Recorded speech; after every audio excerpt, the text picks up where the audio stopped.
Welcome to Shredder Fanfic. Like, subscribe, and hype video. Join members to gain early access to new videos. The main character, after dying in his previous life, he wakes up inside a marvel as a genius inventor. He creates Shenron at the start. What else is he gonna create inside a marvel? Kill him. Then they shouted, "Long live Hydra." Peggy was shocked by this idea. As Hydra's adversary, she knew Hydra very well. It was not a monolithic entity. Hydra was a massive organization that had been supported by the Nazis, controlled by Red Skull, and later absorbed other forces. Despite being attacked by various countries, it declined. However, they have a way to protect themselves. They split up and act independently. Even if one branch is eliminated, the other branches will not be affected. This is Hydra's slogan. If you cut off one head, 2 more will grow back. However, it is precisely this independent model that has led to their internal staff not knowing each other, and even conflicts and infighting. When Peggy was in charge of SHIELD, she took advantage of the internal strife within Hydra to destroy their core base and capture their leader, achieving an unprecedented victory. Now Nick Fury has come up with the same idea: kill Pierce, the head of this division, and then pretend that the other Hydra agents killed him. This would cause chaos within Hydra, to breed internal suspicion. He won't immediately retaliate against Nick Fury.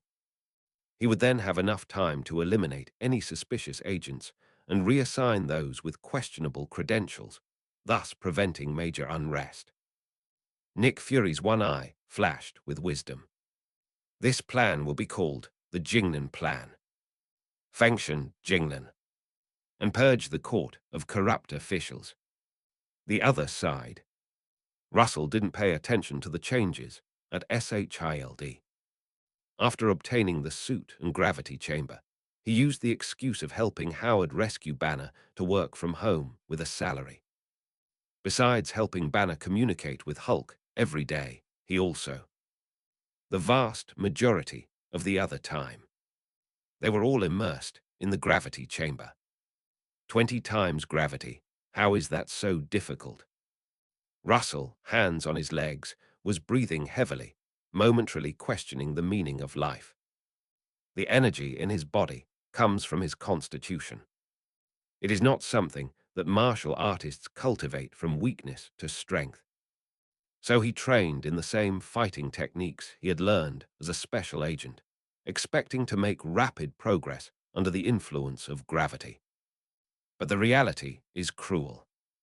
He could barely move under the influence of gravity. His body was extremely tired, and he could barely stand. Especially after training. I felt uncomfortable all over. I'm exhausted, like a dead dog.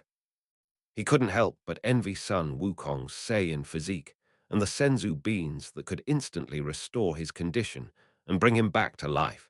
It was an absolutely perfect combination. Saiyans have a constitution that allows them to double their fighting power when they are on the verge of death or in dire straits.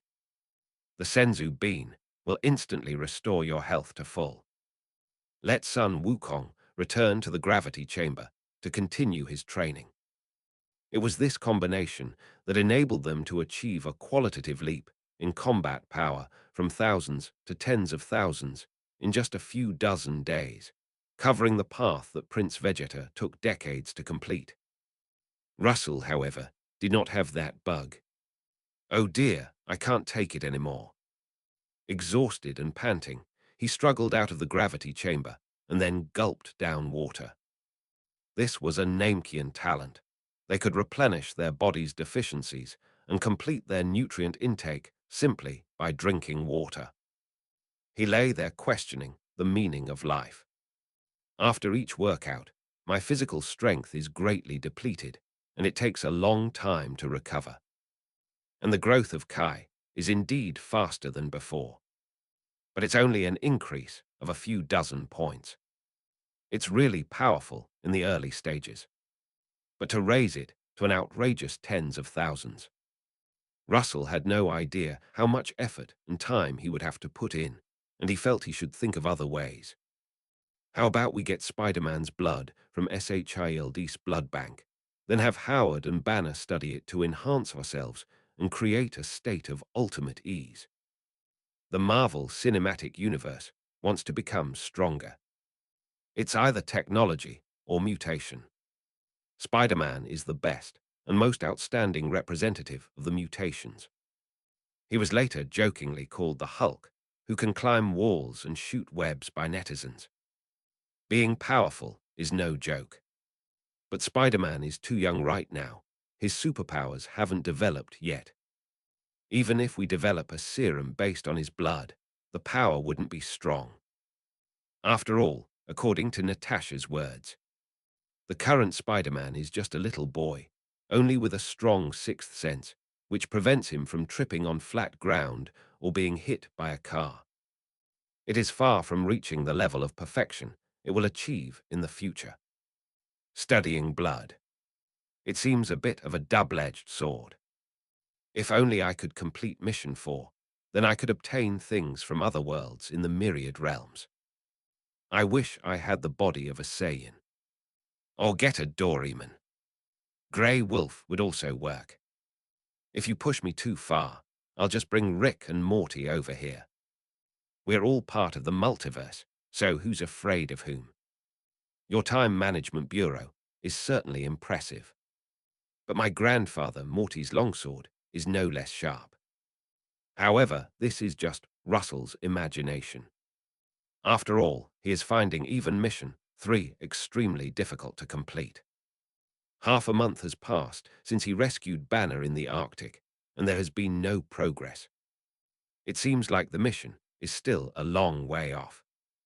It won't be easy for Banner to accept the Hulk, since he can't control him, while the other can control his body. It will take a long time for him to mentally adjust. Russell was lying there. They are recovering. He overheard Banner and his girlfriend, Betty, exchanging sweet nothings. "My dear, our future will definitely be bright. Please believe me." This was accompanied by Banner's solemn promise. Russell opened his eyes in disbelief and sat up abruptly. A line of golden words appeared in front of him. Task 3, please help Dr.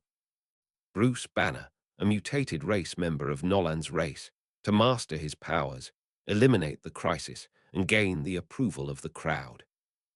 Task 3 is complete. Congratulations on receiving the reward for Mission 3, Bloodline Evolution. You have acquired the Namekian Dragon bloodline, possessing the innate ability to create various magical items. The dragon balls you create possess even greater power, enough to influence the entire universe. Do you want to claim the reward? Russell's face was oddly colored. Task 3 is complete. This is the power of love. Chapter 32, A Blessing from Dragon God Salama, a New Dragon, 2 Wishes. Fate is truly wondrous. When you step out of the school gates, full of vigor and ambition, you feel that you will soon be promoted to CEO, earn $1 million annual salary, marry a beautiful and rich woman, and reach the pinnacle of life, only to find that even a monthly salary of $6,000 is difficult. When you're hitting walls everywhere, feeling disheartened, and facing the 3 mountains of mortgage, car loan, and job, and you feel like you're destined to be a beast of burden for the rest of your life, you unexpectedly receive news that your hometown is being demolished. When a warm home becomes cold numbers. With tears in your eyes, you silently added 3 eggs and several pounds of beef to your meal. That's how Russell was. He stared in surprise at the golden lettering that appeared before him, disbelief flashing in his eyes. You know, he had been trying hard for the past 2 weeks, but he couldn't see any hope. He never expected that he would complete it so easily. It can be described as a series of unexpected turns. A glimmer of hope appears after all the darkness. Love truly does create miracles. Claim your reward. Yes. Russell was very familiar with the process. After all, he had received many mission rewards. But to everyone's surprise, this time it was so unique, and the changes were so drastic. He sensed changes occurring within his Namekian bloodline. Instead of a dramatic increase in combat power, a strange transformation was taking place. A warm feeling welled up in my heart. Russell then fell into a comfortable sleep. His soul was constantly ascending to a higher dimension, arriving at a mysterious space. In that vast space, there were huge cards like gates to the sky. Each card was shimmering with light. It's as if a world is sealed away. The most eye-catching one is the card with a Dragon Ball logo. As Russell gazed at it, he saw a colossal, indescribable golden dragon fly out from it. That familiar look. It is the most mysterious and extremely powerful dragon god Zalama in the Dragon Ball universe. Golden wings spread open. It could be described as covering the sky and blotting out the sun. Even the vast Milky Way galaxy pales in comparison to it. This vast scene brought an indescribable spiritual shock to the young Bertrand Russell. The dragon god lowered his head, his eyes fixed on Russell with a hint of surprise. Have you ended up in a foreign land? Go with my blessings. The dragon god will protect you, and my child, you will one day return home. A flash of red light appeared in the other person's eyes. Russell felt a tremor in his soul, a strange transformation. He did not gain the dragon magic that other dragon bloodline holders possessed, nor the potential development of the Grand Elder, nor the healing of Dandy, nor any other super intelligence. Rather, it is a kind of exceptional magical talent. It can turn the impossible into the possible. Russell closed his eyes, sensing the situation, and chose to retract his earlier mockery. When he first obtained the Namekian template, the cheat code called him a genius inventor. At the time, he was too arrogant and ignorant to even laugh at it. But now, Russell felt that the title of inventor was very appropriate, as the Namekians had very strong magical talents, dragon-like perception, and manufacturing abilities. They not only created the Dragon Balls.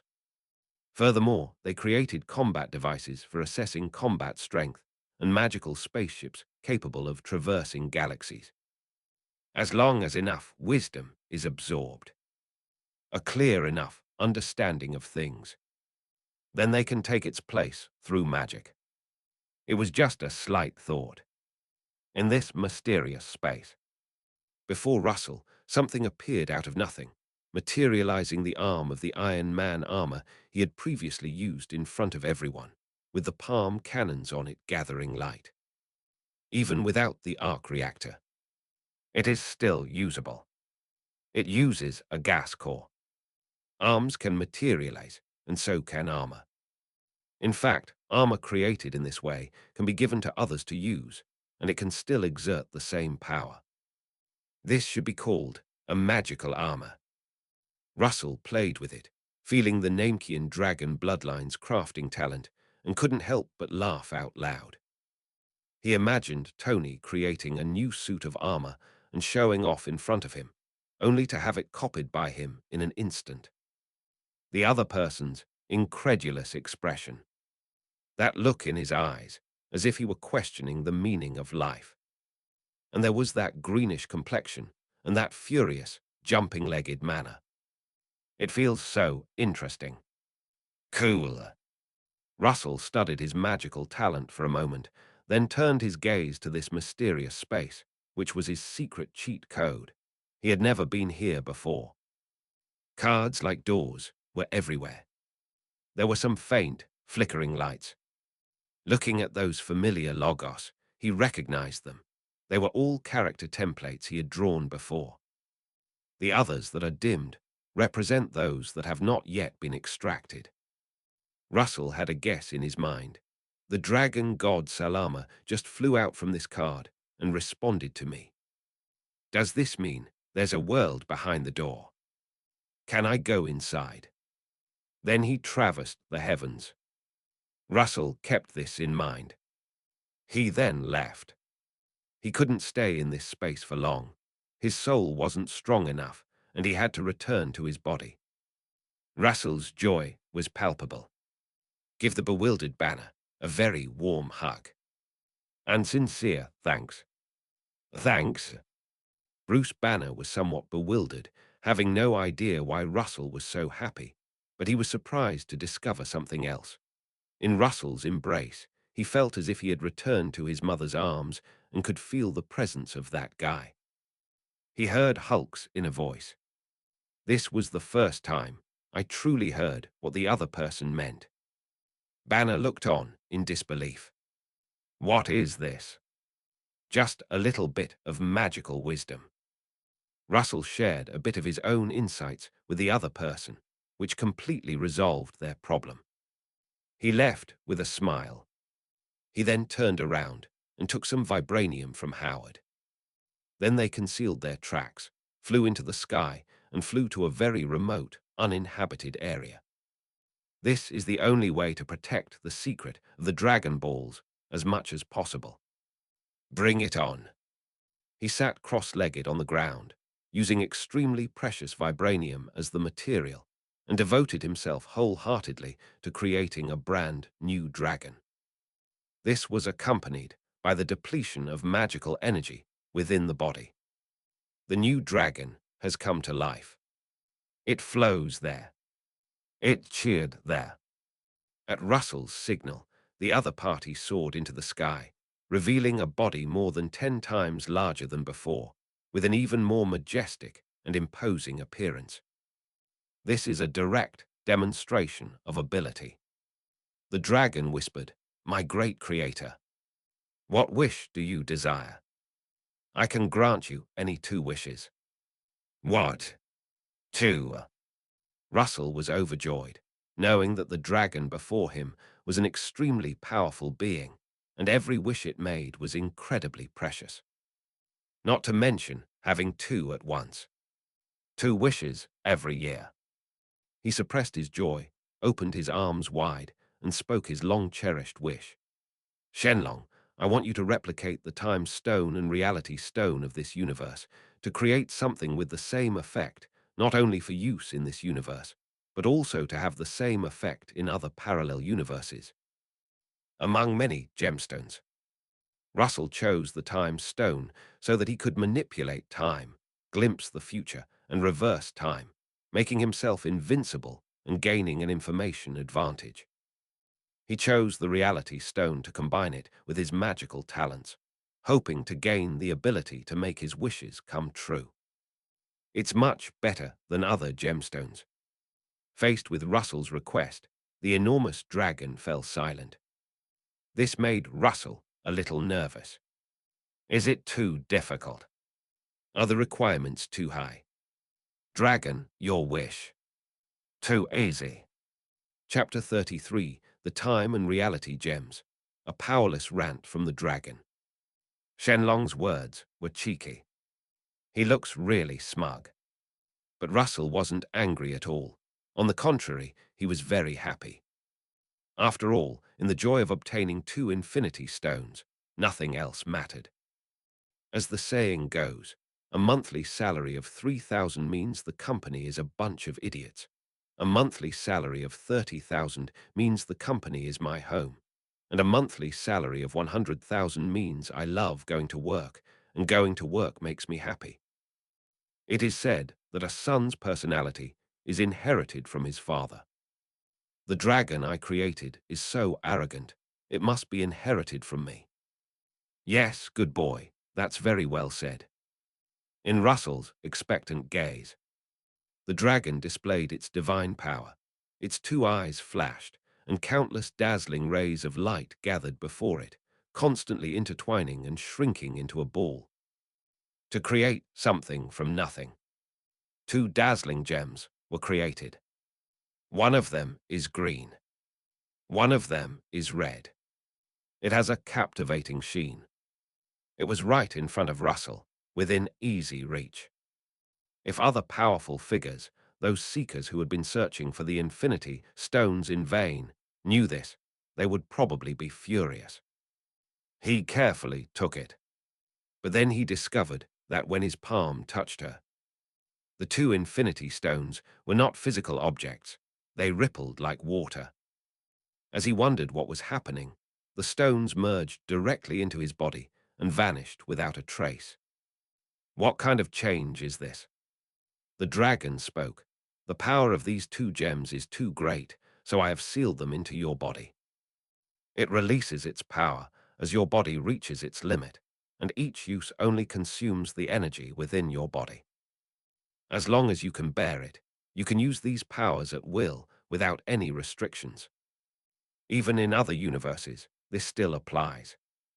Russell was shocked.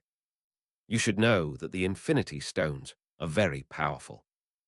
Even the slightest leak of energy created Captain Marvel, Scarlet Witch, Quicksilver, Vision, and other superheroes.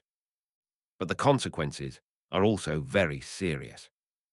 Thanos only used it twice, and he aged drastically, looking like a decaying old man before Thor easily chopped off his head. Even the physically powerful Hulk was on the verge of physical collapse after using it just once. Iron Man, on the other hand, was instantly killed. Odin chose to seal the gem away.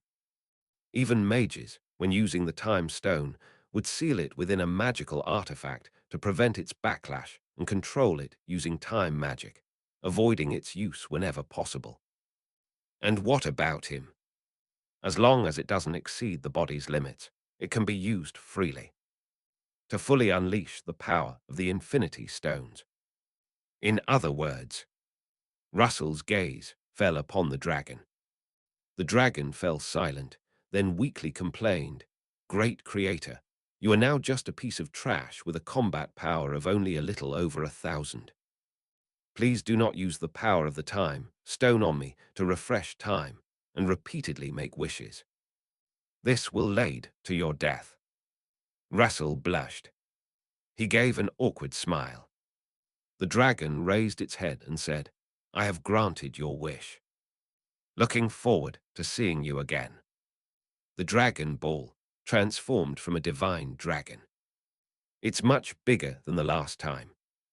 Last time it was only the size of a fist, but this time it was as big as a car, and its speed was unimaginably fast, disappearing in the blink of an eye like lightning.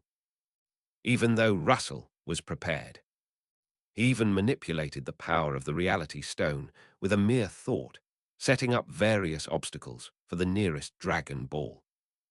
They gave it their all. Only one survived with great difficulty. As for the others, we could only watch helplessly as they disappeared, flying off to different places. Oh no, we're flying in the wrong direction. Russell observed the direction in which the Dragon Balls disappeared and originally intended to remember it so that Howard could develop the Dragon Ball radar later and then search for them in that direction. However, he discovered that the direction and speed at which these Dragon Balls disappeared were incorrect. It didn't fly to all parts of the world. Instead, it headed off to all corners of the universe. He was in a state of turmoil. Although he had expected it, he still felt a little sad when he actually saw it. This marked the shattering of his dream of making 6 wishes in 3 years, collecting all 6 gems, and becoming invincible in the universe. The Dragon Balls flew out of Earth, flying into space. Collecting them again would be incredibly difficult. Russell frowned, because he didn't know whether the Dragon Balls had flown to the Milky Way or to other civilizations in the universe. It probably won't be like the Super Dragon Balls in the Dragon Ball universe. They are distributed in the 6th and 7th universes. Looks like I'll have to find the Space Stone. After all, the universe is so vast that it can't be contained in one pot. Relying solely on one's own flight speed, it is absolutely impossible to traverse the universe. That is a vast space, measured in the speed of light. Even if a Super Saiyan came, he would be filled with despair and become withdrawn. Therefore, we need to find the space stone to get on our way. Fortunately, the space stone is very easy to obtain. It's just placed within SHIELD, and all you need to do is become the director. Russell felt quite relaxed.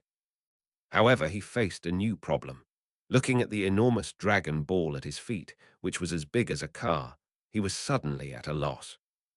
If it were the size of a fist, he could put it in his pocket. But this thing is bigger than a car. Where should it be hidden? With a thought, Russell used the power of the reality stone to instantly create a large hole beneath his feet, hiding the dragon ball inside. He even planted a tree on it. Another thought created a house. But I still felt a bit unreliable, and I was afraid that someone else would find out. This is the only dragon ball he has. Clues related to finding the other dragon balls must not be lost. Are we going to keep it at home? It's not safe to stay at home either. Where should I put it? Just as Russell was having a headache. This place should have been deserted. But the reply came to him, "You can leave it with me. I can help you store it. Place it in a very safe space where no one can access it." Upon hearing the sound, Russell turned around abruptly, only to find that someone had managed to evade his senses and silently approach him from behind. Who is it? Chapter 34, Supreme Sorcerer Ancient One, are you a devil? A visitor from another dimension? Then he saw a sizzling, fiery halo appear behind him. And within that halo, then stood a bald man dressed in yellow. It's not anyone else. He is the Supreme Master of Earth. Ancient One. Russell's expression turned serious. This was a super big shot in the Marvel Universe, the nemesis of countless time travelers.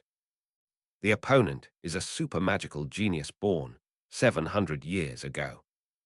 He trained in camouflage and defeated all other magical practitioners in the world at a very young age, and is known as the Sorcerer Supreme. The book he practiced was the Book of the Mountain Land. That is white magic. Later, he suppressed other dimensional demons that were spying on Earth, especially the Dark Lord Dormammu, and created the 3 great temples. In the long struggle with her opponent, the Ancient One even stole her opponent's dark energy to replenish herself, breaking the limit of human lifespan and living for a very long time. She possesses the Time Stone in her chest. It allows one to see the past and future, and even travel through time. She has lived for so long that she possesses white magic, black magic, and mysterious powers from other dimensions, including mirror space and soul projection. Even after death, to follow the eternal 5 supreme gods of Marvel. It can be considered one of the most powerful examples. The only good news is that the other side is not as bloodthirsty as imagined, and is very friendly to other visitors from other dimensions. As long as they do not cause too much turmoil and destruction on Earth, they generally will not interfere too much. But now the other party has arrived. It was the dragon that was detected. Or is it because Shenron created the Infinity Stones? Bertrand Russell was pondering. The answer was obtained in the blink of an eye. With a slight wave of her hand, the Ancient One caused the surrounding space to fold and invert, directly taking Russell into another space. This is mirror space. Russell felt a sense of novelty and looked around, when the dragon ball that he had hidden appeared at his feet. The Ancient One came for Dragon Ball. Overwhelmed with emotion, she uttered just one sentence that put Russell at ease. "You are the most magically talented person I have ever seen." She never expected this. He had only gone to the dark dimension to collect rent from his old neighbor Dormammu, but in just a few months, the Earth had undergone incredible changes. Surprisingly, someone with extraordinary magical talent like Russell has appeared.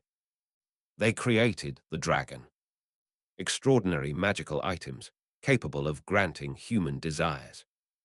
Guyi even wanted to cry. I've been working for nearly 700 years. Is it finally time for me to rest? You call this thing a dragon? It's really powerful. Incredible. This is the talent that can make one a god of magic. Russell looked at the kind-faced ancient one and heard that very familiar phrase. He first let out a long sigh of relief, then his expression turned strange. So you want to take me as your apprentice? It's not the right time yet. Guyi smiled and said, I have a friend who gets a little down every now and then, and I'm trying to comfort him. Her gaze seemed to see very far, as if she were trying to discern the secrets within Russell, the energy contained in the two infinity stones, and the blessing of the dragon god. The more she looked, the more satisfied she became. With a slight flick of her finger, a dazzling galaxy appeared before Russell. The Infinity Stones are 6 wondrous artifacts formed from the Big Bang, the cornerstones of the universe, maintaining a stable balance. And now there are 2 more. Do you know what that means? Losing balance. Yes, some people from other universes will come here. They carry extremely deep obsessions. Some are good, some are bad, but they will all have the strongest desire for the gems you possess. This is your trouble. The Infinity Stones are powerful in this universe, but in other universes, it's just stone. Russell, however, possesses something different. Even in other universes, he would still have the ability. This is unbelievable. Every Infinity Stone you possess will cause a cosmic imbalance, creating a wormhole in another dimension and attracting visitors from other universes. Guyi looked at Russell, whose expression was gradually becoming serious, then took out her phone. Leave a phone number. When you discover visitors from other dimensions and find the wormhole in another dimension, remember to call me. Russell, make a phone call. Shouldn't it be some kind of communication magic? Looking at Russell's strange expression, Guyi also felt a little unsure. Could it be that I remembered it wrong? No, it's not wrong. At this point in time, the way to communicate is through mobile phones. It wasn't until 2038 that Morgan Stark popularized holographic projection communication. Russell, you've watched more Avengers than I, a time traveler. Is this reasonable? He was speechless and silently wrote down the Ancient One's phone number. After all, this is a super big shot. And he also possesses camouflage. It not only contains various white magic spells, but may also contain magical items from other worlds, which is like a holy land for someone with magical talent like him. He's a great catch.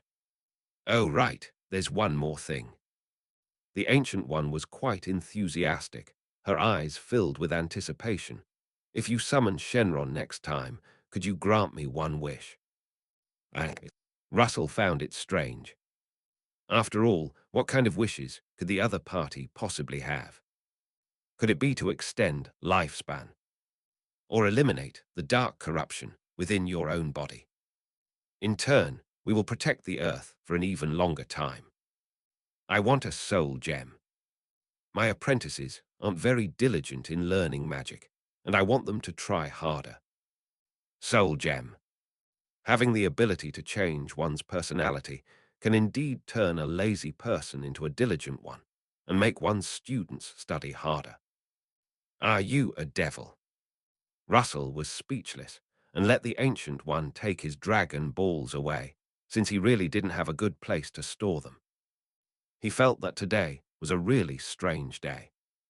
Then it flew back to its home. Visitors from another dimension.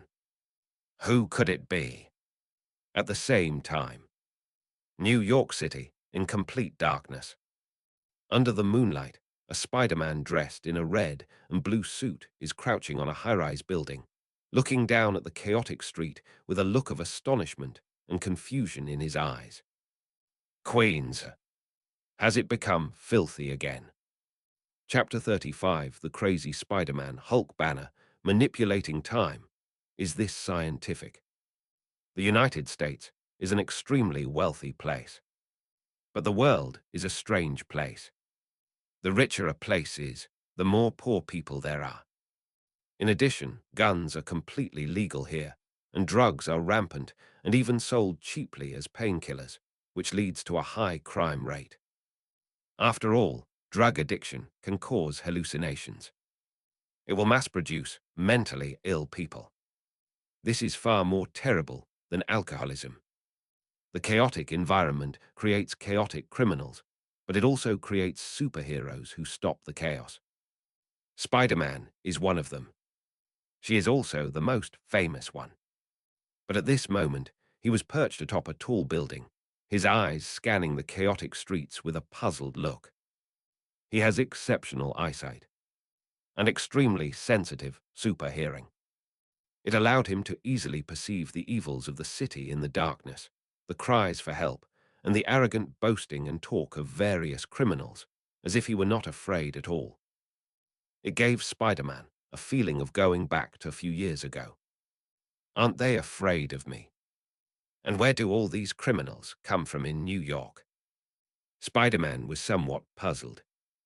Ever since he was bitten by a genetically modified spider at the Osborn Corporation, he has gained superhuman abilities.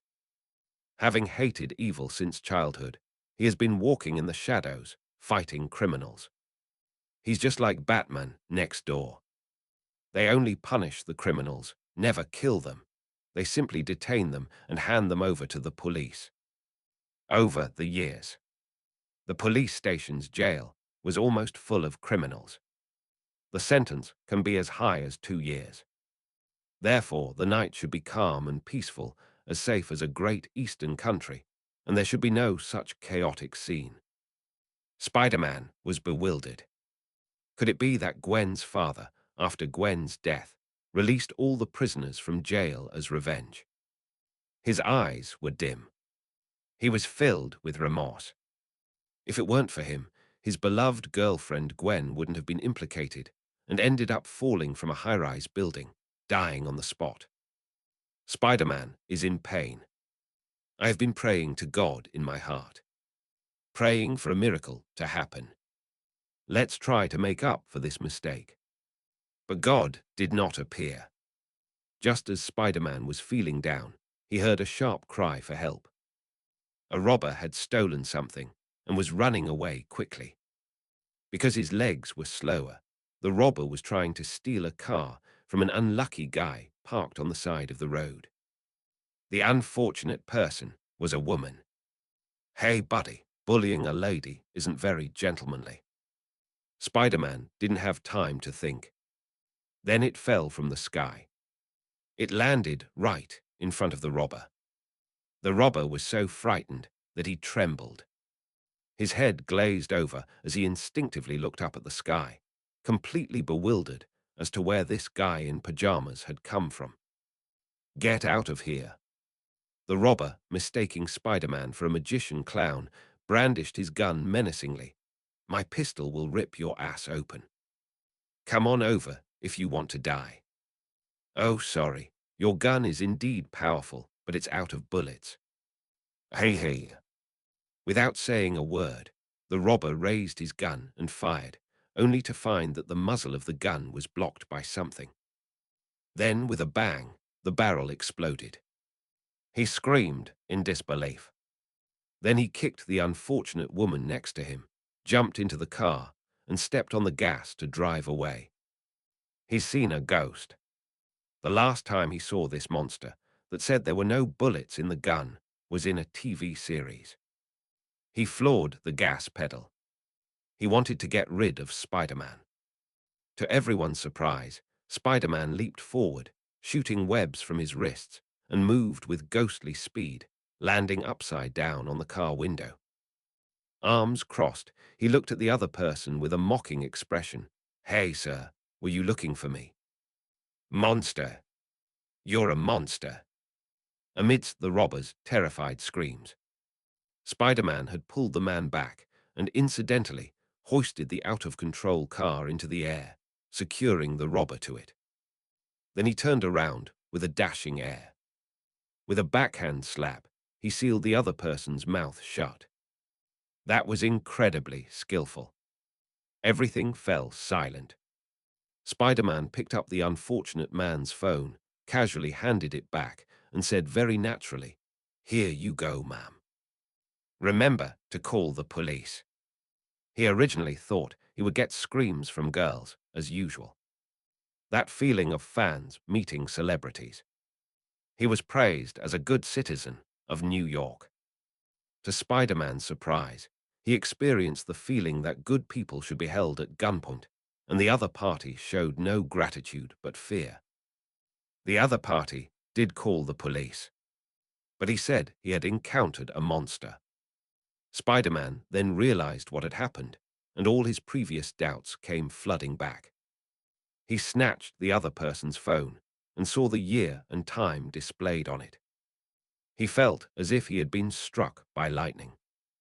8 years. How utterly absurd. He seemed to have arrived in an extremely unfamiliar world, just like in a science fiction movie. He had traveled through time. No, no. Spider-Man fled in a disheveled manner. He refused to accept all of this. Because he had just lost his beloved girlfriend Gwen not long ago, and now he had traveled through time, it meant that he had become a wanderer in this strange place, and he had also lost his only remaining family. No. Spider-Man dashes towards his home. "Madam, madam, can you still hear me?" The woman, who had collapsed to the ground, picked up her phone and stared in disbelief at Spider-Man, leaping around high in the air.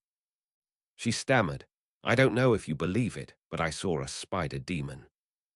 That's right, it's the spider demon from Journey to the West that was all the rage a while ago. It really can spin silk. Should I go to 76 Kant Avenue? What are you doing? Go see a neurosurgeon. Fuck you. At this time, Russell was unaware that by asking the dragon to grant a wish to create the Infinity Stones, he had attracted visitors from another dimension who had a deep obsession with the stones.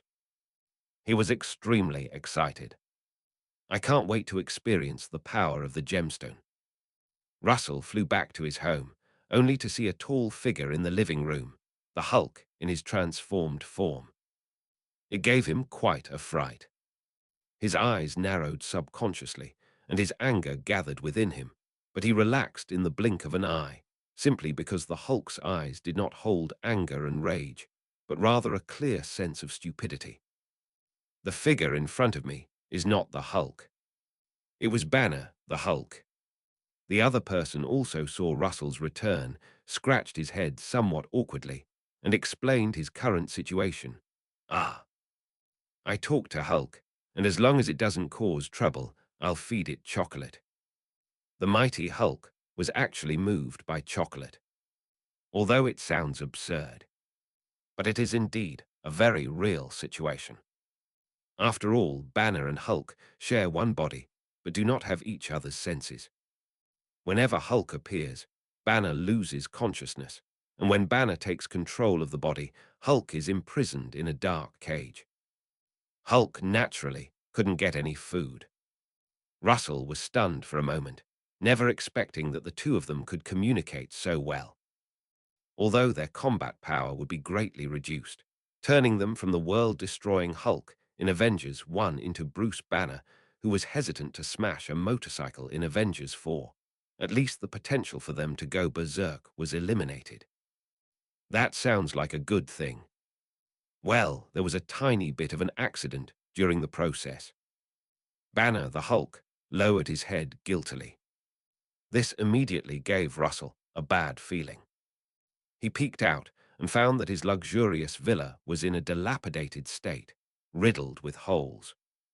The table was broken, the door was on the ground, the floor tiles were covered with footprints, the television was shattered, and the sofa was dented. Clearly, when Banner received the Hulk's enormous body, He was overwhelmed by the exaggerated power and couldn't control it at all.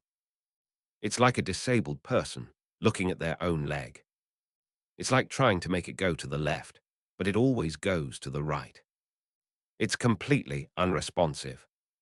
Russell looked at the mess and fell silent. Banner, feeling even more guilty, stammered, I'll make it up to you. But he's currently living and eating with Russell. All previous savings were frozen and used for compensation. What will we use to compensate? I hope you can make up for it. Russell didn't take it too seriously. After all, he now also possessed the power of money and even more powerful superpowers, accompanied by a snapping sound. He snapped his fingers. The power of the time stone was used. To Banner's astonishment, the ravaged room miraculously returned to its original state, as if time had reversed. Banner stared blankly. What are you doing? Oh.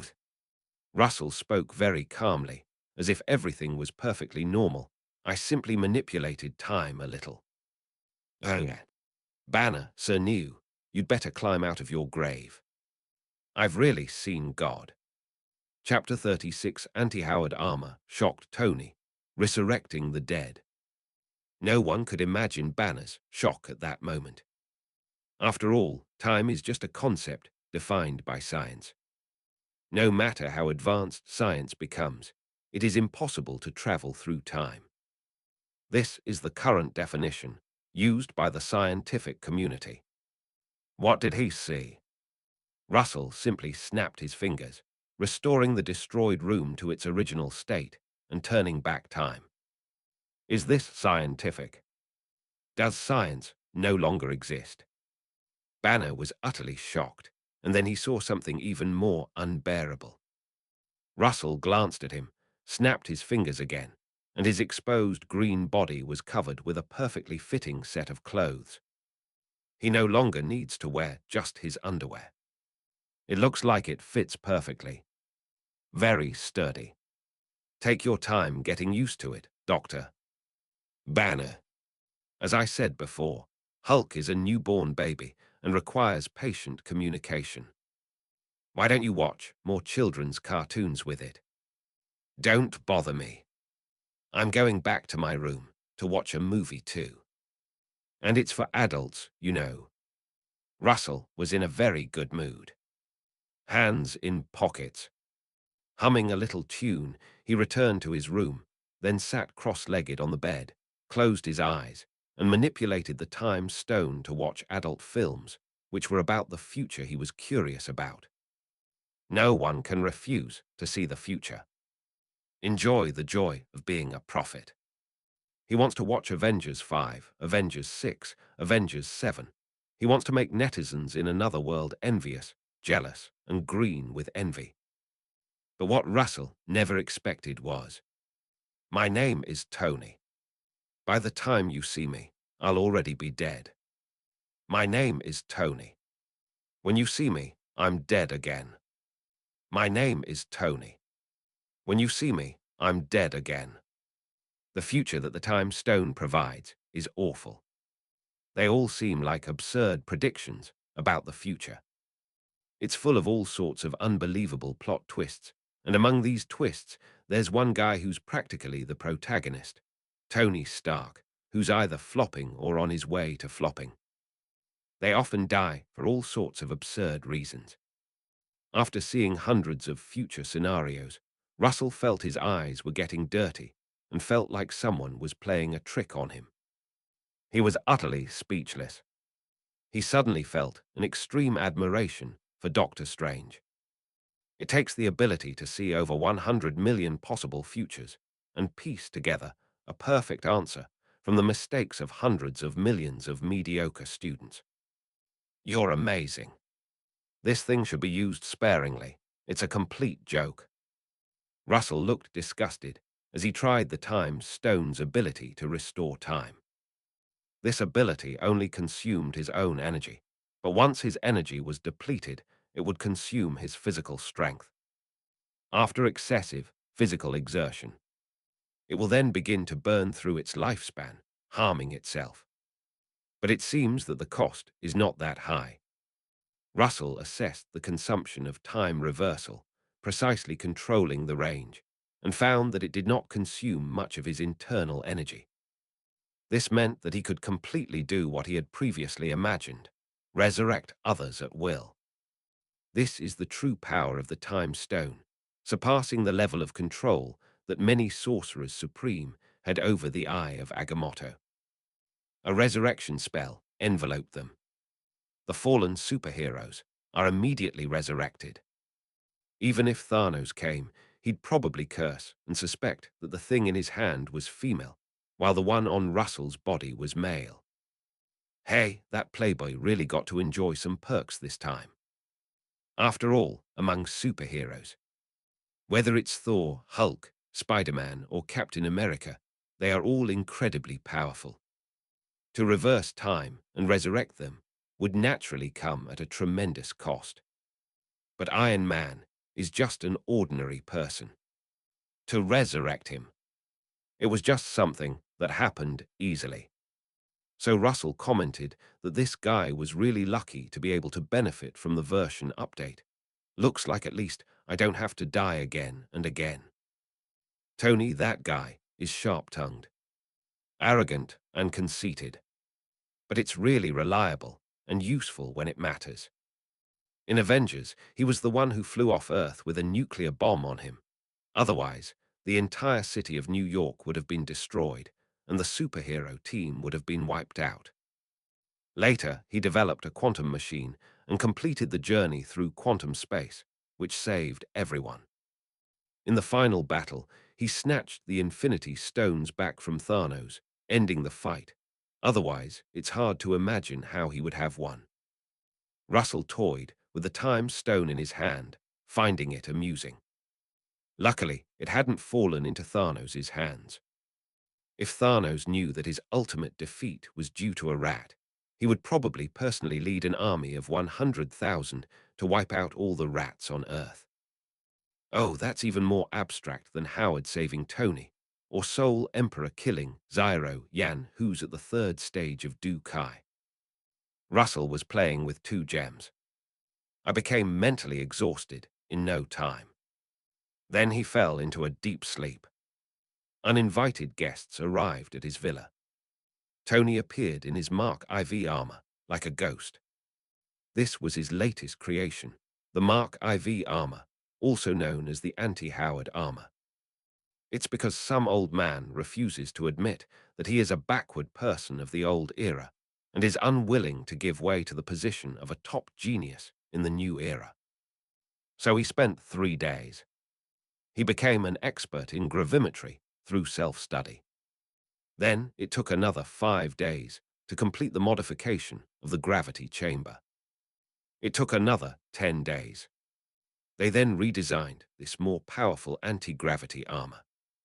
It's much quieter, more energy efficient. It will also shut up the haters. Even if this anti-Howard armor loses its power, it can float in midair at any time, and even in extreme situations, it can easily push itself to walk. Tony only considered it a minor incident. He didn't think anyone in the world could have put him in such a sorry state. That was absolutely hilarious. He primarily designed a gravity weapon on the anti-Howard armor, which can adjust the gravity of the arms, legs, and body in a short time, increasing weight and impact force during combat. Although it's impossible to increase the pressure 100-fold instantly like a gravity chamber. It can even reach 500 times. But just a little is enough. My punch is coming from the sky with 20 times the force of gravity.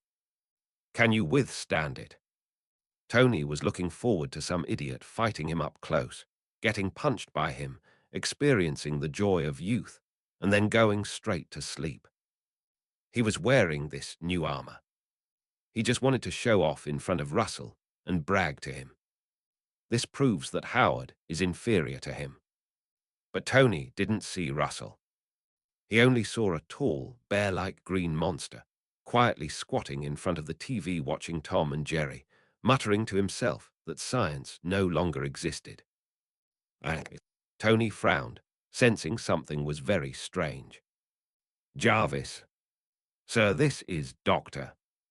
Bruce Banner. You met him at the conference before and identified him as someone who recruited talent. Later, he participated in the military's human soldier enhancement experiment, which resulted in an accident. He escaped to the Arctic and was recently brought back by your father and agents from the Strategic Defense, Offensive and Resource Security Agency. Jarvis is a very responsible butler. Tony simply called his name, and everything was already prepared.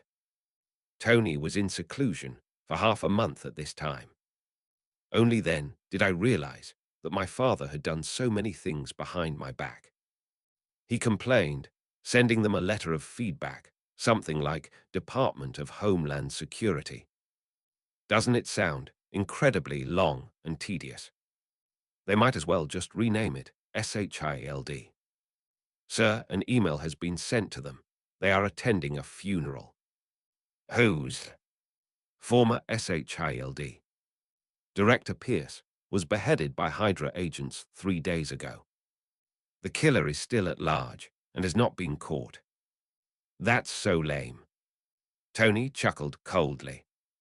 If he remembered correctly, the previous director of SHILD, Howard, died from a murder. He never expected that the previous director of SHIELD would also die from a murder, making him even more dangerous than the president of a certain country. However, he was not interested in this matter. Instead, he approached Bruce Banner, revealed his mask, and extended his hand. Dr. Banner. Oh, Mr. Tony. Banner knew Tony. After all, Tony was a very famous scientist, a super genius, and a super-rich man with a net worth of tens of billions. He was a tycoon spanning the arms and energy industries, holding hundreds of thousands of votes, and could be described as a super-capitalist. He wanted to shake hands with the other person, but was afraid of hurting them, so he secretly called out Hulk's name. His face was almost red from holding it in. Hulk reluctantly withdrew.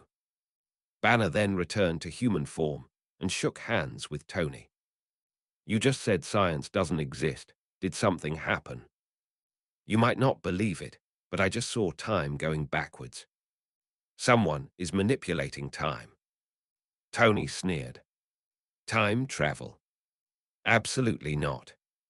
But the next moment, Tony's smile vanished as he listened to Banner recount. Russell said he planned to use this ability to resurrect a woman who had been dead for over a decade, but he didn't know which one. It sounded incredible. This was the power of God. Science had ceased to exist. Tony's eyes widened in disbelief. What? Chapter 37, Ancient One. Debt.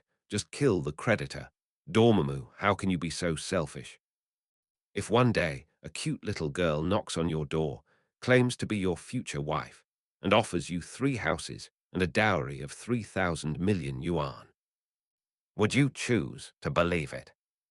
When Tony Stark heard Banner recount that there were people in the world who could manipulate time, he felt a surge of emotions, finding it utterly absurd and laughable.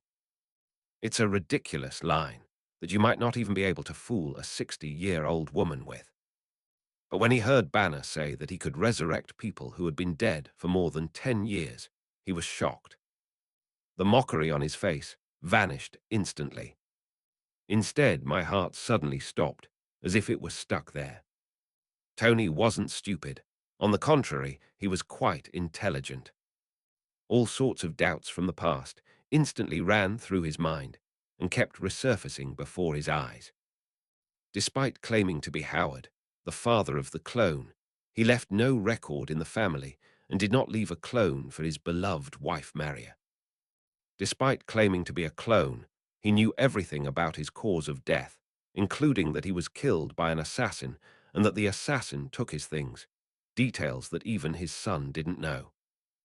Howard kept assuring him that he would definitely be able to revive Maria, but he never explained any progress or plans to him. If the other party truly possesses a clone of their mother, and it's because their technology has stalled, then they will definitely need to recruit various biological talents to form a research team. If the other party doesn't have a clone of the mother, it means the mother is truly dead. What kind of science and technology could truly bring a dead person back to life? Where does Howard get his confidence? Tony brainstormed, and an extremely bold guess flashed through his mind, making him realize something. He frowned and asked, "Jarvis, is the old man on good terms with this Agent Luo? How much interaction do they have, and what do they usually talk about?" "Sorry, sir, at Mr. Howard's request. This is his personal privacy, and I cannot disclose these matters to you." Tony grew impatient, waving his hand and emphasizing, "I am your master. Sir, I am obeying your orders." Jarvis is a top-tier intelligent life form with intelligence comparable to that of humans. He abides by the rules set by Tony, but also provides some information to the other party. The relationship between Mr. Howard and Mr. Russell is not that bad. Not being bad means being good. There's a secret between Russell and Howard, and it was the secret of resurrecting his mother. Tony sat on the sofa, waiting quietly for Russell to get up for the first time in his life. Usually, it was others who waited for him. He was in a state of utter confusion. He hoped that time could be manipulated so that his mother could be resurrected. But we also hope that time is not to be trifled with. This is the bottom line for a scientific genius. It's just that Howard was deceived. It's reasonable for someone from the old era, an old man nearing 80, to fall into a scam of the new era. Good afternoon. Russell carried the cat that was running around and snuggling against his bed for warmth as he came downstairs, glancing at Tony and Banner sitting in the living room. His senses are extremely sharp. When the other party arrived near the villa silently, they had already noticed their presence, but Russell did not step in to stop Tony and Banner's conversation, even if it involves some of his secrets. Firstly, because, from the very beginning, Russell had designated Tony as the guardian of the Dragon Balls.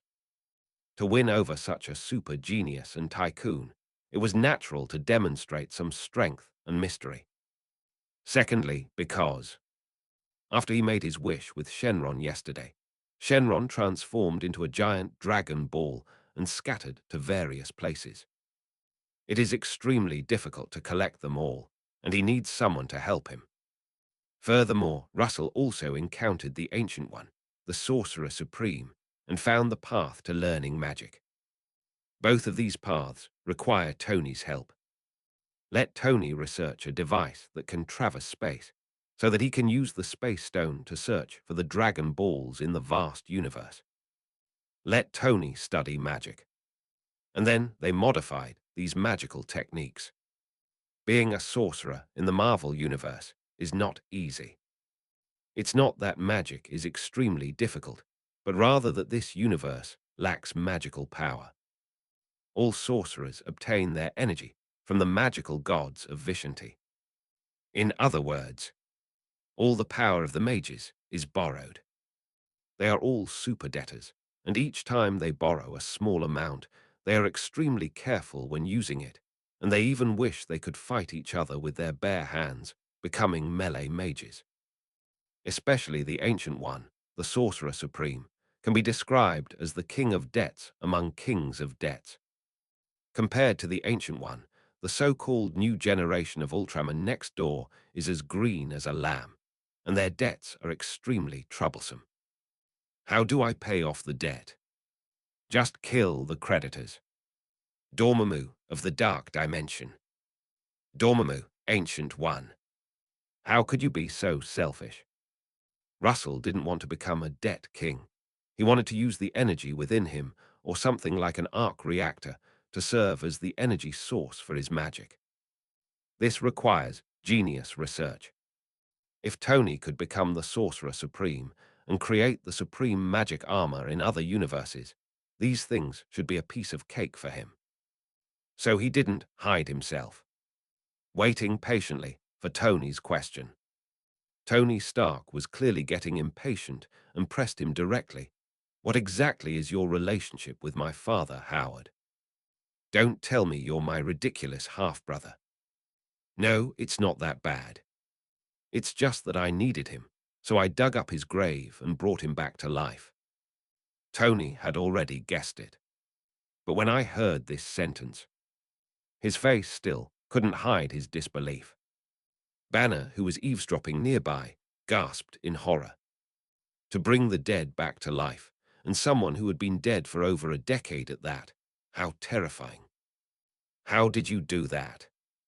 Russell stretched out his palm, and in that palm, the power of the gems hidden within him was recondensed. The time stone and the reality stone floated there, shimmering with light. The universe is vast and boundless. Over the long years, some strange treasures have been born, possessing incredible divine power. And resurrecting the dead is just a very simple operation. Just two broken stones. Does that mean it violates physics? Tony didn't believe him. Where did you get that from? This is a secret. Only the most handsome, richest, and smartest person in the world knows the origin of these two gems. Russell shrugged. One day, I met a bald immortal dressed in yellow robes.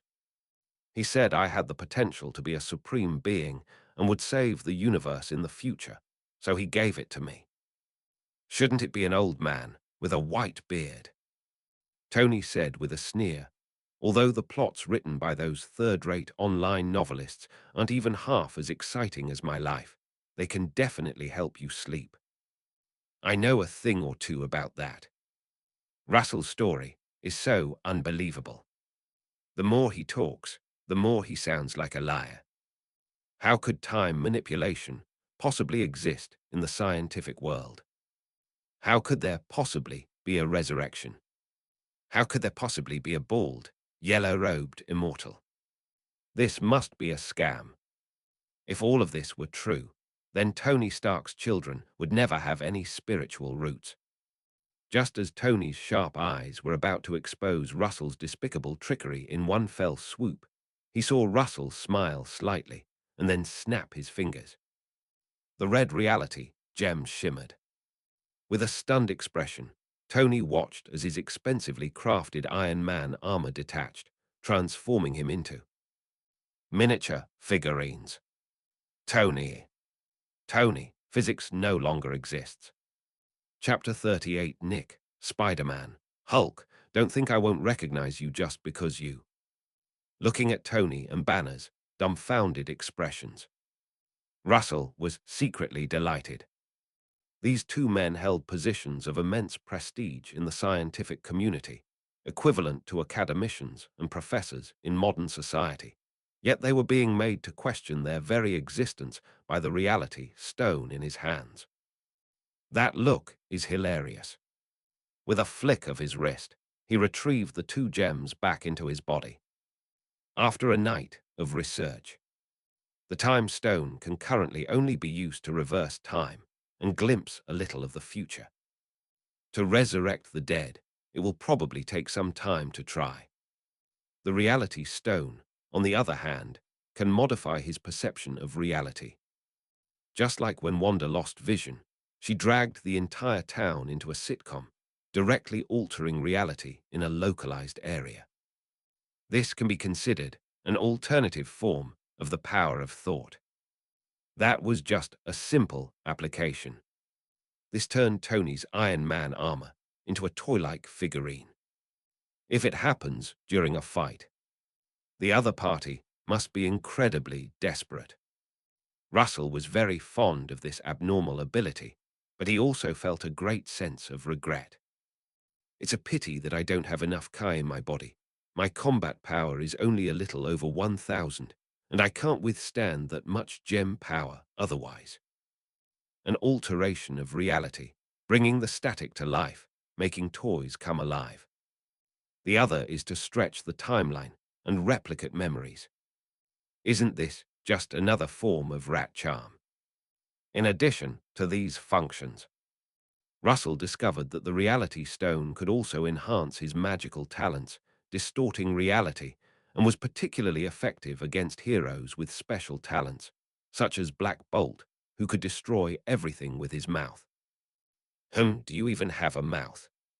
For example, Captain America, who can fight anyone to a standstill with his shield and is said to be able to fight all day long. Well, without his shield, what is he?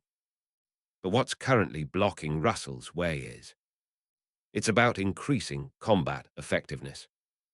The only way to improve one's physique and Kai, besides arduous training in the gravity chamber, is through serum mutation. There are no other good methods. Unless I complete the fourth task of the character template, allowing the Dragon Balls to evolve once again and materialize things from other worlds. For example, find a martial arts manual, such as Yang's Divine Elephant Suppressing Prison Technique. This technique is simply heaven-defying. Absorb energy to infinitely increase one's own strength. When you reach the later stages of cultivation, even a sentinel would be ashamed of its inferiority. Every cell in your body is equivalent to a planet, and the power of hundreds of billions of planets gathers in your body. You can destroy any god you see. Either wish for a tree of spiritual fruit. The spirit fruit tree is a treasure in Dragon Ball. As long as it is planted on a planet, it can absorb the planet's life force and turn it into its own nutrients, which can directly increase the warrior's combat power by thousands. Russell wanted to plant it on Earth. This is because a celestial being was conceived within the core of the Earth. That's super nutrients. This is also why Thanos later wanted to destroy half of all life in the universe. It was to prevent the birth of these celestial beings, a higher life form that has been nurtured for hundreds of millions of years. If those spiritual fruits ripen, wouldn't each one increase combat power by 1,000,000? Use it in conjunction with the 6 gems. Their combat power is absolutely explosive. Russell demonstrated the power of the gems to Tony, completely winning him over. After the initial shock, Tony felt a surge of excitement. You said you used this to resurrect the old man. Doesn't that mean my mother? His voice trembled. The answer he received filled him with immense joy. Russell nodded, but then poured cold water on the idea. I resurrected your father at a great cost, and he has given me more than enough in return, and will be of even greater value in the future. And your mother. He was just an ordinary person. The Earth's dragon has now transformed into a cosmic dragon. The other party is not even worth a wish. Therefore, the only way to revive the other party is to see when he can control the power of the time stone, reverse the cost of more than 10 years, and revive the other party directly. It's unpleasant to think about. Therefore, Russell asked for an exorbitant price. Tony, however, didn't care at all. He said arrogantly, I'm smarter than that guy. I've increased Stark's market value 100-fold. I have the most advanced technology and armor. No matter what price he pays, I can pay double or even 10 times more. Heck, in my opinion, you'll never be as good as your father, Howard. Tony was like a cat whose tail had been stepped on. He absolutely refuses to admit it. How could he possibly be inferior to that old geezer? Until Russell tapped his chest on the glowing arc reactor and said, if you're not convinced, then prove me wrong. First, address your palladium poisoning. This was Russell's test for the other party. What he needs is a future Iron Man who can take responsibility and sacrifice himself to protect him, not the current playboy who is still sarcastic, arrogant, and has not yet fully matured or transformed. What he needed was for the other party to put aside their pride and accept their father, Howard. He wanted two geniuses of different eras to work together to help him create high-tech weapons, search for the Dragon Balls across planets, research serums, and research magical armor, and help him complete the more challenging character template tasks that may arise in the future. There will definitely be character templates that are even more powerful than Namekians in the future. He needs a capable assistant. Tony left in silence. Russell continued to play with the two gems he had just acquired, trying to develop their abilities.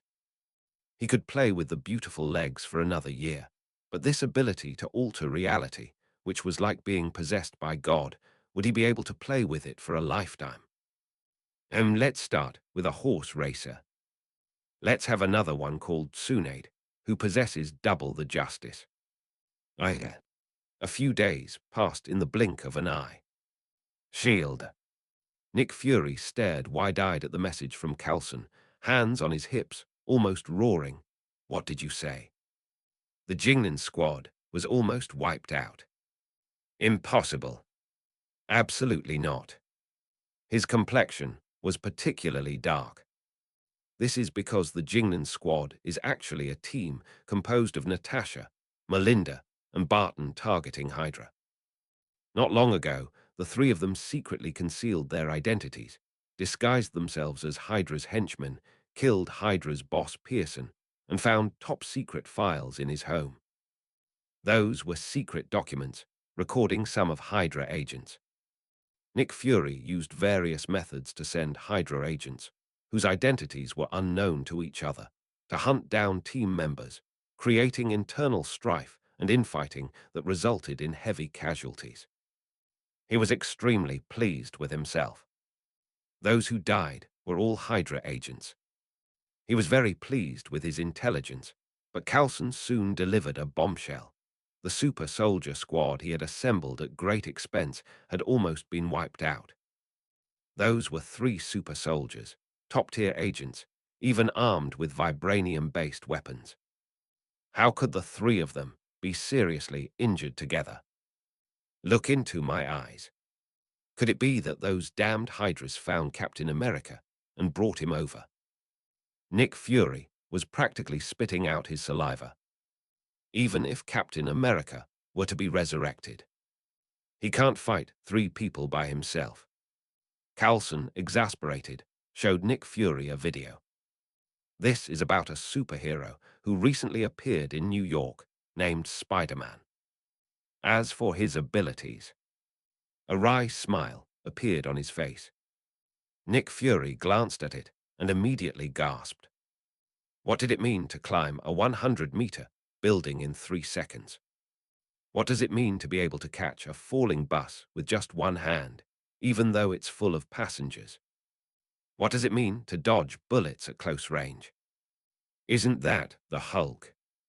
Don't think I won't recognize you just because you're disguised as someone who shoots webs. Superhero and Hydra are having a fierce fight on the street. The fight was extremely intense.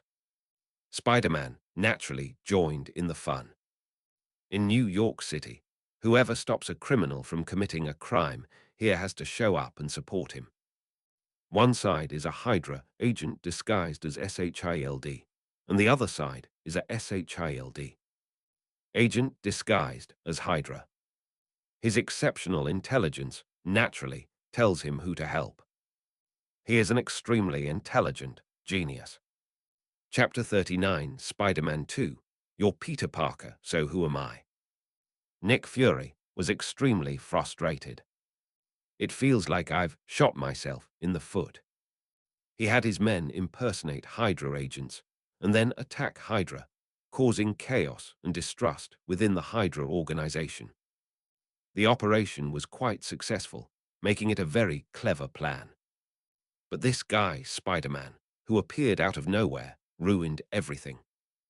Agents of SHIELD. Treat it like a Hydra. It's so frustrating. That's a complete blow to your teammates.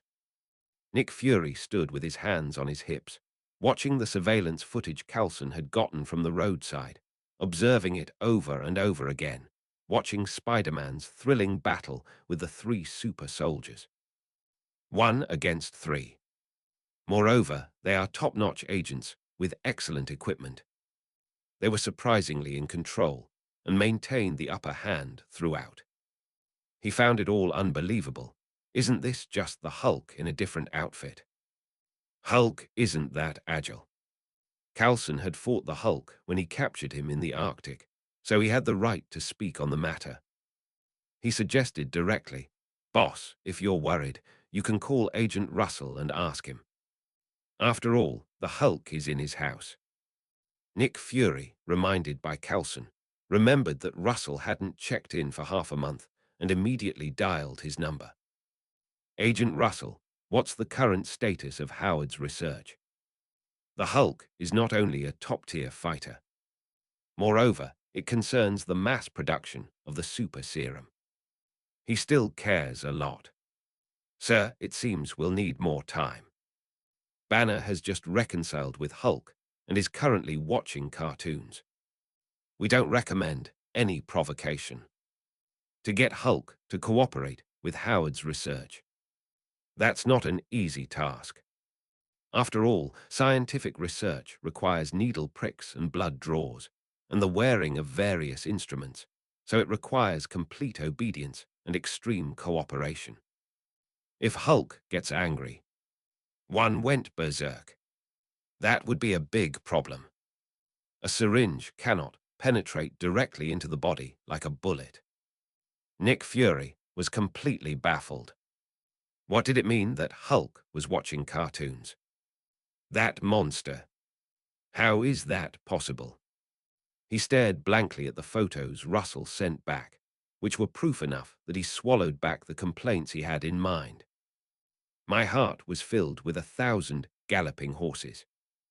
Is this thing really the monster that wreaks havoc and horribly uses tanks like a pancake hammer in those military videos? Tell Howard that a new mutant has appeared in New York and is injured. If he's interested, I'll handle the other departments to clean up the mess. Okay, I'll tell him right away. This was Nick Fury's reluctant choice. After all, those Hydra agents are ostensibly his people, and as the director, he can't very well send SHIELD agents to target his own people, can he? His plan would immediately fail. This alerted the Hydra and prompted a counterattack. Therefore, Nick Fury had to seek outside help, and in the entire city of New York, the only ones who could rival Spider-Man were the Hulk and Iron Man. He then leaked the news. They wanted to lure Tony and his son in. However, Russell was more interested. After hanging up the phone, he looked amused. It was only 8. Iron Man had indeed ushered in the era of superheroes, but other superheroes wouldn't appear so soon. Super mutant. Let me guess who it is. Kingpin. Bullseye. Dragon Fist. Shanghai or Daredevil. Is he still that Prince Thor, banished from the palace by his own father and forced to wander to Earth? Russell was still enjoying his leisure. He had his smart assistant Siri collect information online. The mysterious super mutant did not hide his whereabouts. On the contrary, he was quite flamboyant and took friendly photos with many citizens. There are also various clear videos. It was crystal clear. It can spin silk. He can pull a fallen bus back up. He's strong enough to save dozens of lives.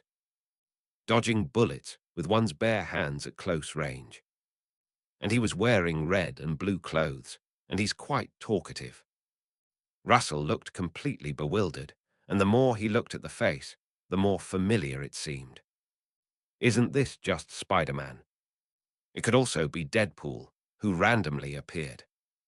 But the more he looked, the more confused he became. If he remembered correctly, according to the timeline, Peter Parker was only 8 years old at this time. Subdue criminals, grab a bus, battle super soldiers, dodge bullets. You're 8 years old, fucking. Is that right? On the other side, the injured Spider-Man is hiding in an abandoned high-rise building. No outsiders would notice this place. He leaned against the wall, his shirt off, exposing his strong and resilient body, revealing a deep, bloody wound.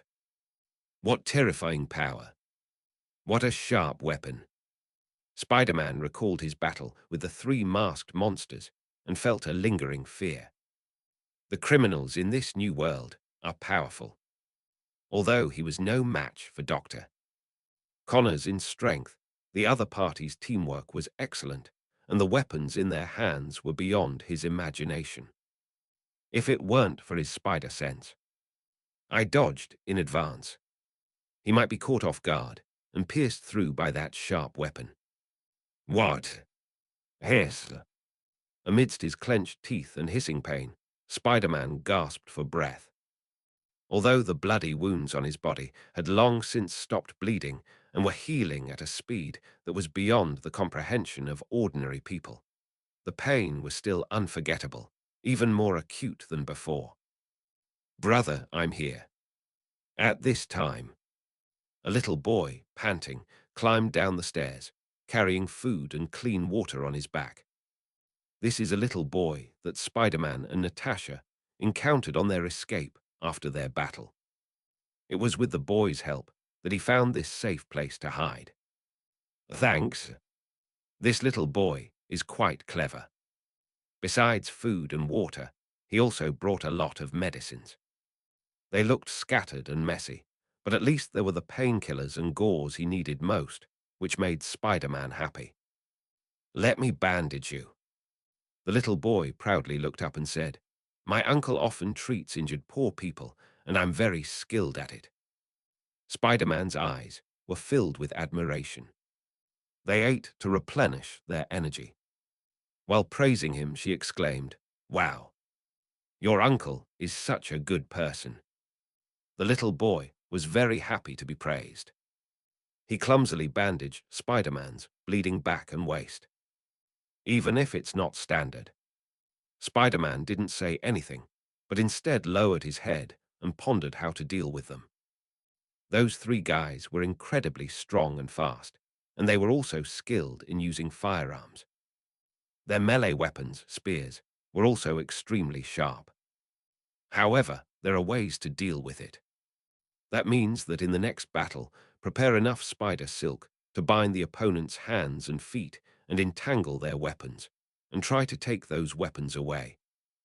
His journey through the world was too unexpected. There wasn't much spider silk on my hands. It has long been exhausted. That's why they were defeated in battle. After Spider-Man finished eating, he asked the little boy, Hey, buddy, do you know who's the richest person around here? He needs a wealthy person to sponsor him. Tony Stark, of course. The little boy pointed to the Stark Tower, towering above the many skyscrapers in the distance, a place famous to all the citizens. Why are you asking about that? I'm running low on spider silk. I need someone to make some for me. Huh? You're Spider-Man. Can't you shoot webs? Spider-Man laughed. Of course. Humans aren't spiders. How could they possibly spin webs? He patted the little boy's head, thanking him for his help. I'll make an extra one for you later. Thank you for your help. The little boy was overjoyed. Great. Now I can become a superhero like you. Spider-Man smiled without saying a word. Do you think just anyone can become a superhero? Oh, by the way, little one, what's your name? Peter Parker. Spider-Man 2. You are. Then who am I? Chapter 40 Spider-Man, where's your suit? I've staked it on the new world. The second Spider-Man stood there, stunned. He looked at the little boy in front of him who called himself Peter and assumed it was just a coincidence of names. After all, the other person doesn't look like him. And yet, I still have the mood to marvel at how small the world truly is, and how strange fate can be. It's amazing to run into someone with the same name. But soon the second Spider-Man was dumbfounded. What? You also have an Uncle Ben. What? You also have an Aunt May. What? You were also an orphan when you were young. Do you have a crush on a girl named Gwen? 8-year-old Peter looked at the excited second-generation Spider-Man in front of him, a question mark slowly forming on his face. I completely fail to understand the other person's excitement. The second Spider-Man took a deep breath, appearing calm, but his voice trembled slightly. Can I go with you to meet them? They must be incredibly kind people to have raised such a brave and kind child like you. Little Peter grinned from ear to ear. It can be said that it is highly recognized. But she quickly hesitated. On my way here, I saw many people looking for you. The second-generation Spider-Man has been fighting crime in the city lately, taking down many criminals and significantly boosting the police's performance, making them look incredibly incompetent. He became a thorn in the side of many people. Therefore, as soon as the other party appears outside, a constant stream of troubles will arise. But the second-generation Spider-Man didn't seem to care. Instead, he put his suit back on, donned his mask, and uttered mysterious words. Hey, buddy, have you ever flown? Peter's eyes lit up instantly, followed by. He was then held in Spider-Man's arms, using the few remaining strands of web to leap and dart between skyscrapers, swaying in the wind under the moonlight. It was the ultimate thrill, the ultimate exhilaration, and his adrenaline was constantly rising, even though his home was right next door. But I just can't get in. The little guy was excitedly calling out, his voice not loud, but a suppressed joy. The most obvious physical manifestations. He was trembling incessantly. Hey, hey. The second-generation Spider-Man chuckled, and after completely exhausting his webs, he took Peter Parker back to the other party's house, sneaking inside silently thanks to his sharp skills. Uncle Ben and Aunt May were cooking, busy in the kitchen. Seeing Spider-Man suddenly appear in the living room, holding Peter Parker in his arms, she screamed in surprise, thinking it was a local resident, or rather, a robber. Aunt May dropped the plate from her hand. They were scared off. The second-generation Spider-Man caught it with incredible speed, making it seem effortless given his superhuman reflexes. To his surprise, he saw that little Peter had the same reaction as him, only not as quickly. Could it be? This is a natural superpower. Is he really May? The second Spider-Man pondered this in his heart. His gaze fell on Ben and Aunt May, his eyes filled with a mixture of relief and melancholy.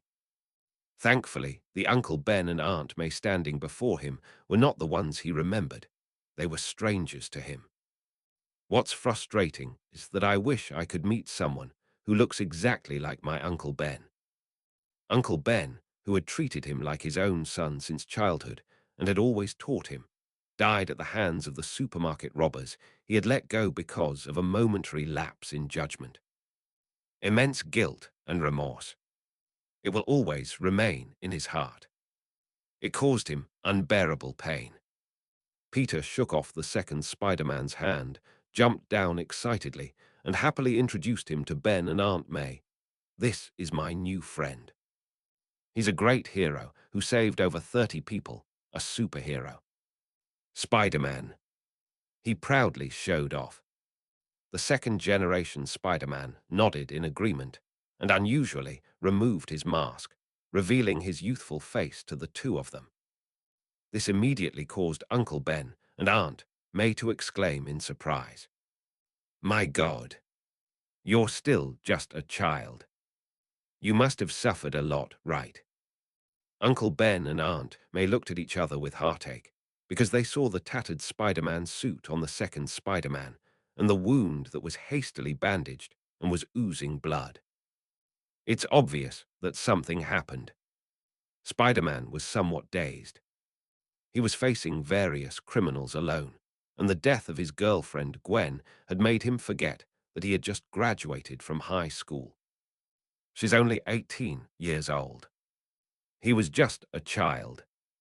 He always saw himself as a superhero, making himself strong and brave to protect the weak, and never showed his vulnerable side to others. But when Uncle Ben and Aunt May showed him concern, he couldn't help but feel a lump in his throat. There's a kind of inexplicable vulnerability. Uncle Ben pulled him into a tight embrace, and tears welled up in the eyes of the second Spider-Man. He held him tightly, offering a belated apology from the bottom of his heart. "I'm sorry. I'm so sorry. Humans are just strange like that.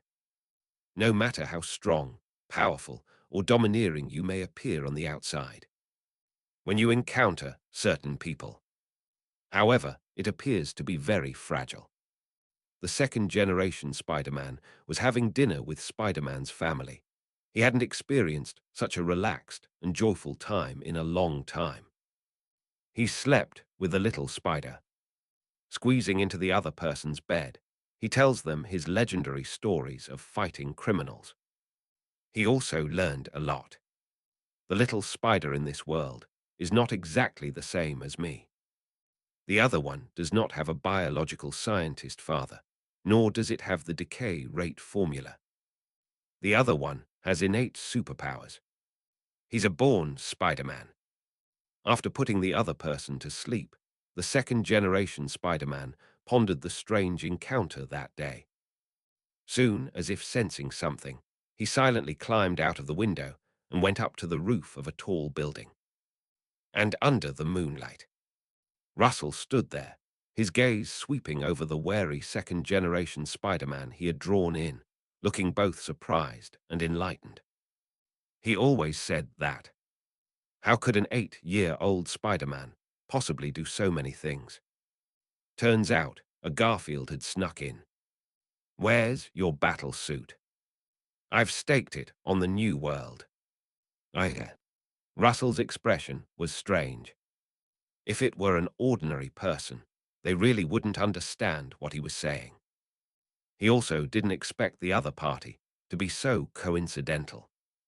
Perhaps it was the innate connection of spider genes that brought the second and third generations together. I'm afraid the other party wouldn't have expected this either. 10 years from now, he will not only reunite with the 3 Spider-Men, but he will also encounter another Spider-Man. Oh no, in terms of strength and level, he should be called the Spider Demon. Russell said calmly, "You don't belong to this time and space. You came to this time and space because of an accident I had, so you need to go back to your original world. Because the second Spider-Man is a good guy." Therefore, Russell did not deceive the other party. Instead, he told the truth. "When I was acquiring a certain treasure, I accidentally created a time-space leak, which will lead to some unexpected visitors, and you are one of them. This is good news for me." The second Spider-Man wasn't so easily convinced. After all, in his view, what kind of treasure could trigger time travel? It was simply too absurd. Then he witnessed an unscientific scene. Russell stretched out his palm, and a green gem appeared in his palm. The gemstone emitted a green light. The injuries he sustained in his battle with the 3 super soldiers miraculously healed completely in the blink of an eye, as if time had reversed. He touched his stomach and waist in disbelief. There really isn't any injury left. He was shocked. What is this? The power to manipulate time. The second Spider-Man's mind exploded. He finally understood why he had come to this timeline. He remembered his various confessions and prayers to God before he traveled through time, hoping that he would have the opportunity to reverse time and save Gwen. He stared excitedly at the time stone in Russell's hand, his voice trembling with tension, almost stuttering. "You know what?" I saw my beloved fall from a high building. And I have the keenest vision. I could clearly see her die. I need it so much. What do you need the time stone for? Turning back time. Yes. And then look at the details of your girlfriend's fall to her death in even closer inspection. Spider-Man 2, Chapter 41, Incredibly Precious Gene Fusion Technology, Superpower, Immortality. Look at the bewildered expression on the second-generation Spider-Man's face. Russell couldn't help but laugh. He was deliberately teasing the other person, since they were close in age and had no barriers between them, so they could chat easily. Moreover, he greatly admires the second Spider-Man. Although he didn't want to be a superhero, didn't want to take on more responsibility,